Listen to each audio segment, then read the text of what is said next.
Adam, welcome to Marine. What are your first thoughts on joining the club? Yeah, I'm delighted to be here. It's been a long couple of weeks. It's been something in the back of my mind about moving closer back home.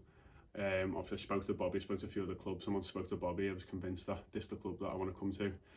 Obviously signed a longer term deal. It gives a bit of security. And like I say, Marine's a massive club, and hopefully that, they solidified themselves in the league last year, and now we can push on and start looking towards the higher end of the table. Definitely. And first of all as well, how have your first training session gone tonight? Yeah, it's been brilliant. I know quite a few of the lads already.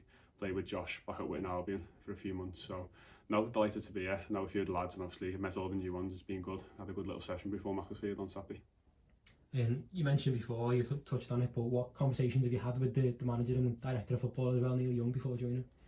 Just mainly said that he wants to use my experience, played at this level, like 9 years now, come in, be a voice for everyone, and use the experience that I've had at other clubs and bring it into here.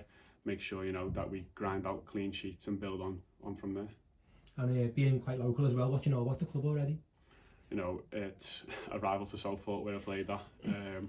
But it's grown a lot over the past year, like 5 years. I think they had 400 or 500 fans a couple of years back when they were playing 2 leagues below.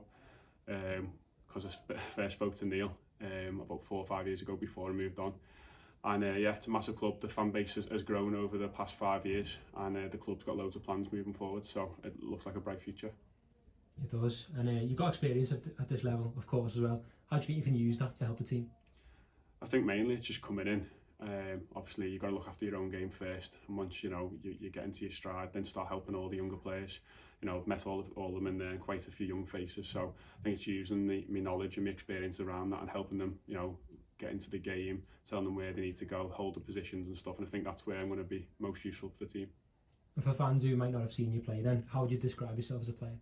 So I'm fairly quick. I can play centre half, right back. I like to get a few goals. I aim for 3-4 a season. So, pitching with a few goals, and I think I'm loud. I'm a good character around the changing rooms. I like to have a laugh, but I can be serious at the same time. So hopefully I bring a lot, and the main thing is that we get wins and start climbing the table again. Yeah, and that leads me on to my next question. What do you hope to achieve then, both personally and from a team point of view? Personally, I just want to, crack on, have a good season. I think the aim for Marine is to start aiming at the higher end of the table. I mean, the first 3 games they won them and got themselves into the playoffs. So there's nothing to say that we can't start, stringing a few wins together, start getting ourselves back up there. And I've been in this league, you can never call it. Honestly, you can never call it. So put a few wins together and start climbing up the table. And by Christmas, if you're up there, you stay up there, you've got a good chance. Just finally then, are you ready to go straight into the team and start playing games? Yeah, hopefully I've kept myself fit. I was still playing at Alfreton whilst all the stuff was going on once Billy had gone. I think the main thing is that you keep yourself fit even if you're not, involved. So I kept myself fit. I've come in here, trained straight away, and hopefully I'll be involved in Saturday in whatever capacity.